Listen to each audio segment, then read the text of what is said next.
Hello दोस्तों, अस्सलाम वालेकुम, नमस्ते। आज हम देखेंगे कि सेट टाइम आउट क्या है। एक्चुअली सेट टाइम आउट हम क्यों यूज़ करते हैं जावास्क्रिप्ट में और इनका यूजेस कब कब होता है। तो आज हम इस वीडियो में कंप्लीट मैं आपको बताऊंगा कि सेट टाइम आउट होता है क्या है, कैसे काम करता है, हम क्यों यूज़ करते हैं, किस लिए यूज़ करते हैं।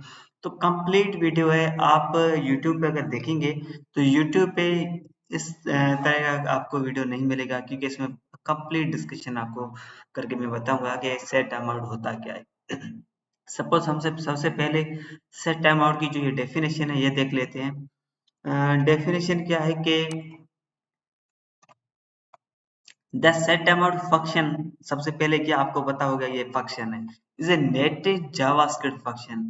मतलब यह है कि जावास्क्रिप्ट का जो जब जावास्क्रिप्ट आई थी तो उसके बाद जब एक उसके साथ एक फंडामेंटल जो फंक्शन बनाया गया उसको हम कहते हैं कि सेट टाइम आउट फंक्शन, क्योंकि एक फंडामेंटल नेटिव फंक्शन है जावास्क्रिप्ट का। It's a set of timer can't count down millisecond. ठीक है, ये क्या है? काउंटडाउन होता है जब 1 सेकंड, 2 सेकंड, मिली सेकंड। तो इस तरीके से ये काउंटडाउन करता है सेकंड्स में और मिली सेकंड्स में for execution of A callback function. आपको पता होना चाहिए कि सेट टाइम आउट फंक्शन एक कॉलबैक फंक्शन है। और हम आगे देखेंगे, जब हम टास्क करेंगे तो हम देखेंगे कॉलबैक फंक्शन किस तरीके से है। Calling the function upon the complete timer. तो JavaScript time set time out method can prove handy in various situation. तो सबसे पहले मैं आपको बता दूं कि जावास्क्रिप्ट में सेट टाइम आउट एक कॉलबैक फंक्शन है, और हम इसको कोई भी चीज हम डिले करते हैं तो उसके लिए हम यूज करते हैं। सबसे पहले कॉलबैक फंक्शन क्यों है? क्योंकि जावास्क्रिप्ट में सेट टाइम आउट हो गया, क्लियर सेट इंटरवल हो गया, तो ये चीजें कि इंटरवल हो गया, तो ये चीजें क्या है? ये कॉलबैक है। सबसे पहले हम कॉलबैक क्या है, आपको पता होगा कॉलबैक में क्या करते हैं, हम किसी फंक्शन के आर्ग्यूमेंट में किसी और फंक्शन को पास कराते हैं, तो उसको हम कहते हैं कॉलबैक फंक्शन। तो हम मैं यूज करता हूँ ये कांस्ट डेटा, एक फंक्शन का नाम दे देता हूँ। ठीक हो गया।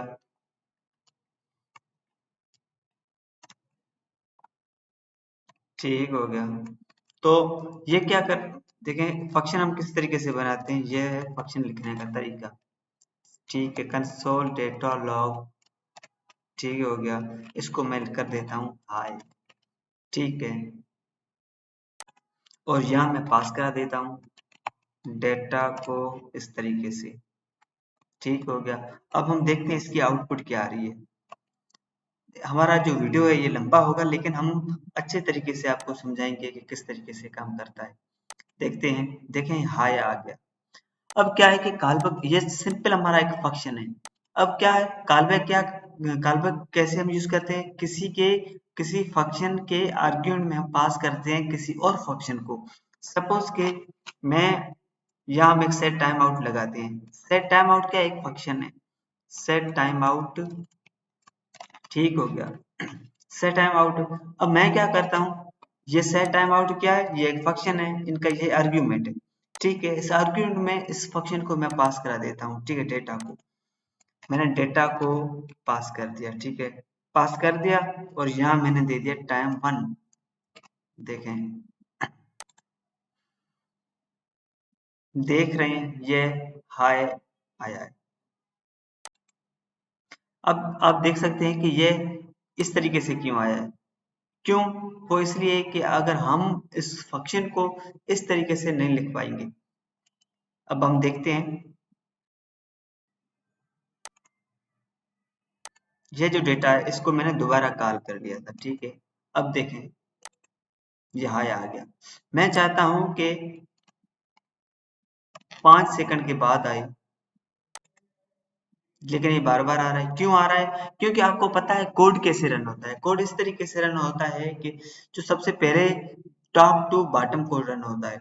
ठीक है, तो इस तरीके से कोड रन होता है। अगर मैं इसको कॉपी करता हूँ, कॉपी करके यहाँ दे देता हूँ। ठीक है, अब देखें,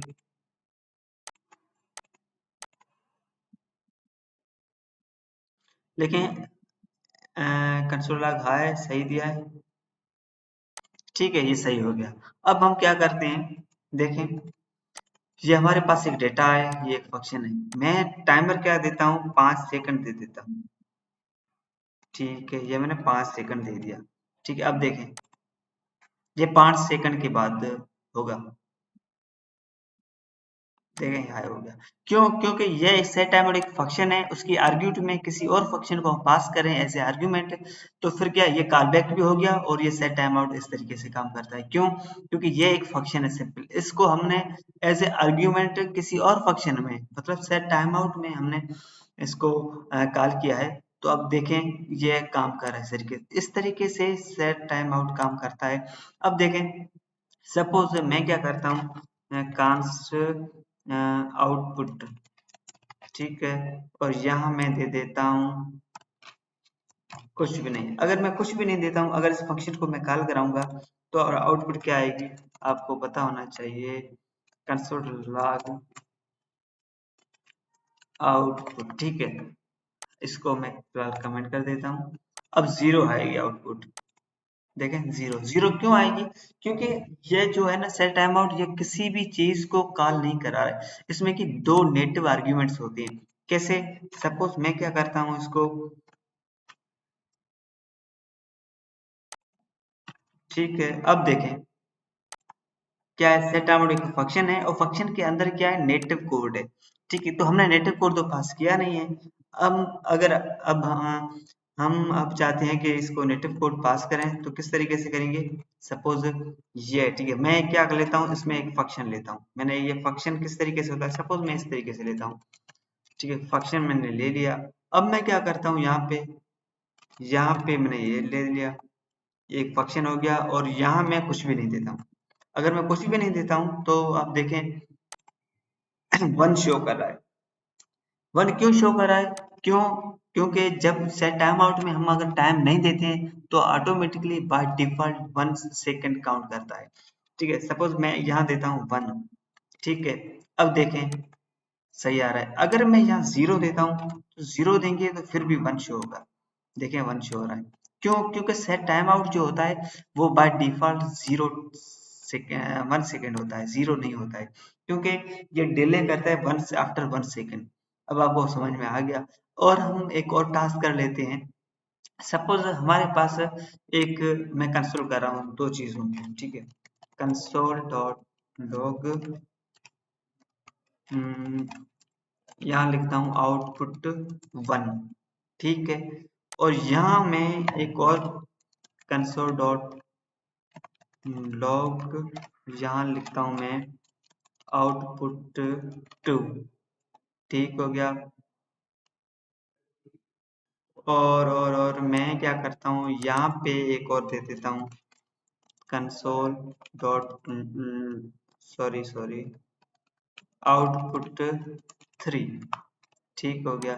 अब मैं इसको क्या करता हूँ कि इसको हटा देता हूँ। आप होपफुली सही देख पा रहे होंगे।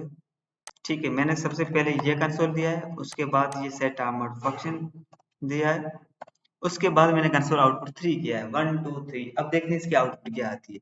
आउटपुट क्या आएगी, देखें, मैं यहाँ देता हूँ 1 सेकेंड। ठीक है, अब देखें,